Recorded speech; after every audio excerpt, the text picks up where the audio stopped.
So I've got a couple of new codes in here since last October. I had the P0532 because I had evacuated the system, but now we have a P2081 and a P0546, both referencing the exhaust gas temperature sensor bank 1, sensor 1. I don't think we have troubleshooter for this vehicle in the Snap-on scan tool, but I'll check.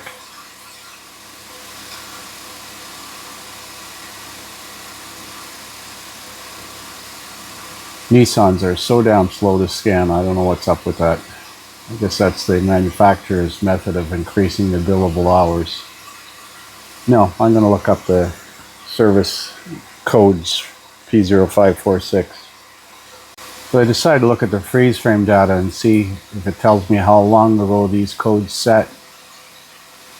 I know the low refrigerant charge, 67,000 kilometers. What's on it now? 70,000. That was 546. Let's see if this one's set at the same time.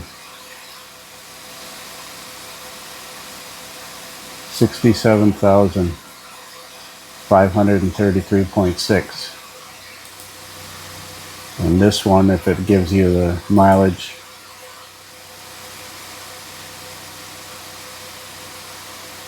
61,000. That's interesting. This one's got a lot more freeze frame data than the other two. Well, let's have a look at the troublemaker charts for those codes. So here's the troubleshooting steps for, or the description for DTC P0546. Possible causes: harness or connection to the exhaust gas temperature sensor circuit is open or shorted, or a faulty sensor. Let's check the other code, P2081. Suppose we should lift it up in the air and have a look at this sensor. 2081, DTC description. Harness or connections, failsafe. DTC procedure. Let's have a look and see if it shows a picture where the sensor is. Well, I'm going to raise it up. So we're having a look underneath this Nissan. There's a catalytic converter up there. And you see that sensor coming out in the middle of the screen? Right there. That's the EGT sensor. And it goes up to a bracket. The wire goes through a clip and then goes up in the engine bay. I'm going to see if I can get to it. So you can see this white connector at the back corner of the cylinder head here. That's the EGT sensor connector. It's plugged in, so I'm going to have a look at the data on the scan tool. So viewing current live data in the ECM data list, it shows the exhaust gas temperature sensor bank 1 and millivolts 4,870, which is 4.87 volts. If I look at the troublemaker chart for the P0546, it says start the engine and run it to operating temperature. It's not completely warm, but it's fairly warm. And the voltage should be somewhere between 1 and 4 volts.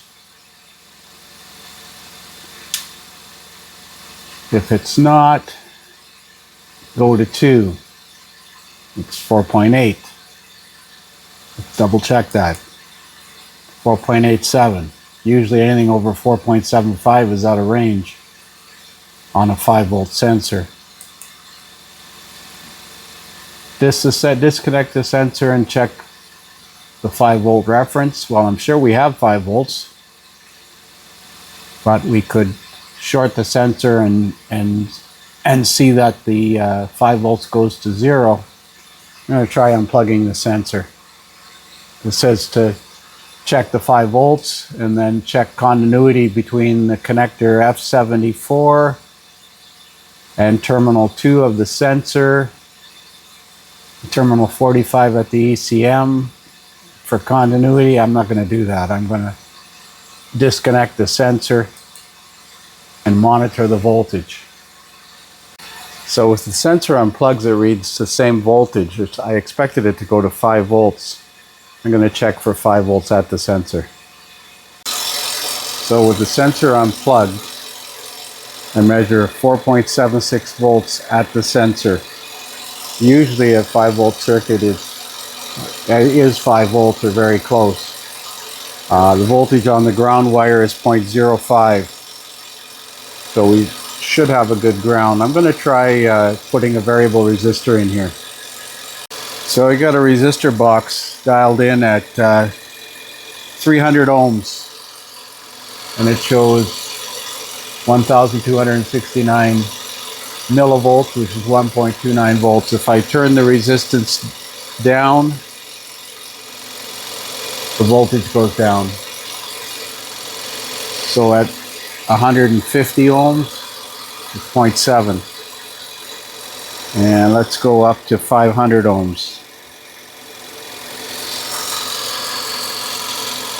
It's 1.7. So the circuit's working fine. If I short the circuit out to 0, it reads 0.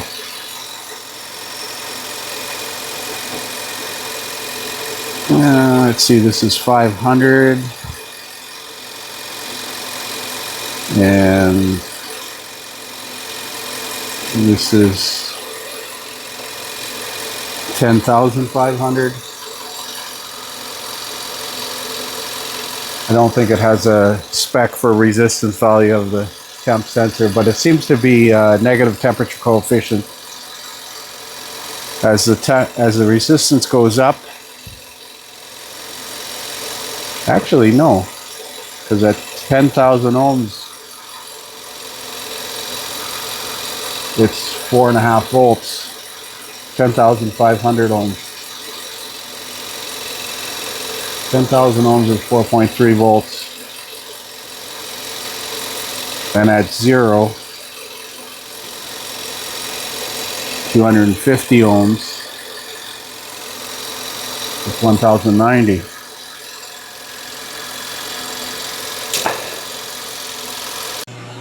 So I managed to get a new exhaust gas temperature sensor. There's the part number from the dealer. I couldn't source it from a local aftermarket source.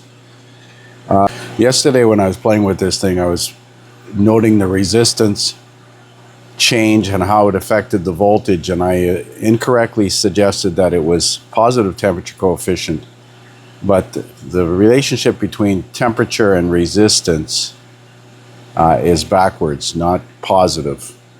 So let's check this with a ohm meter and see how it affects it.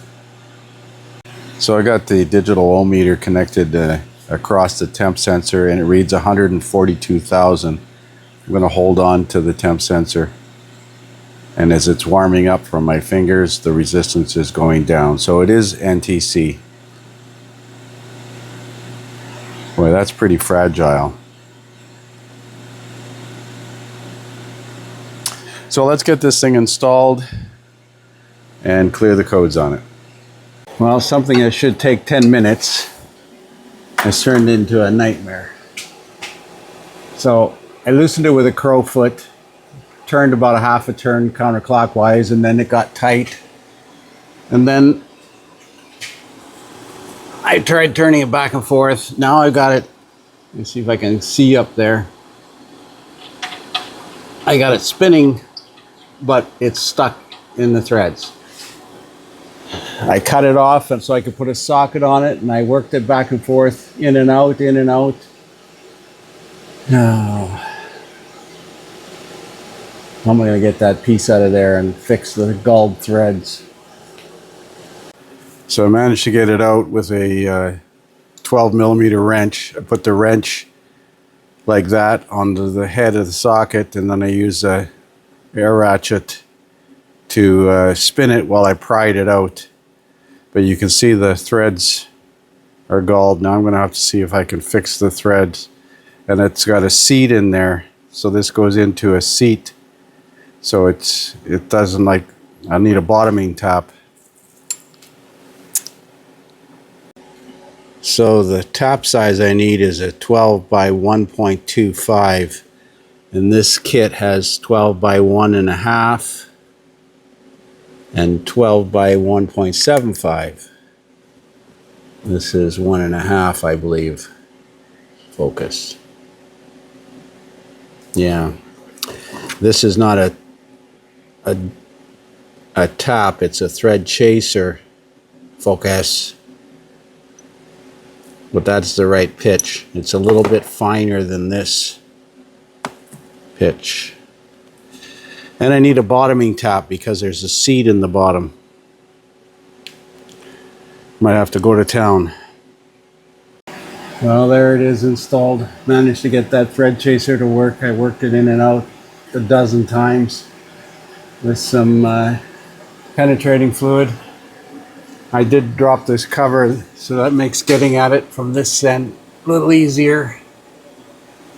So we can put it together now. So now we see the exhaust gas temperature at 1590 millivolts. It's interesting, it fluctuates between 1590 and 1580. Wow, that's not very much of a fluctuation. Since I started recording, and it was at 4.8 before. It doesn't give you the exhaust gas temperature in degrees Fahrenheit or Celsius in this data list and any of the other data lists. So given the fact that it was out of range before, let's see if there's any codes.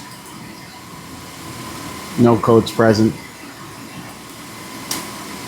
So we'll call this one fixed. I'm gonna check the fittings with the leak detector, make sure there's no leaks. But I suspect that it should be good. Thanks for watching.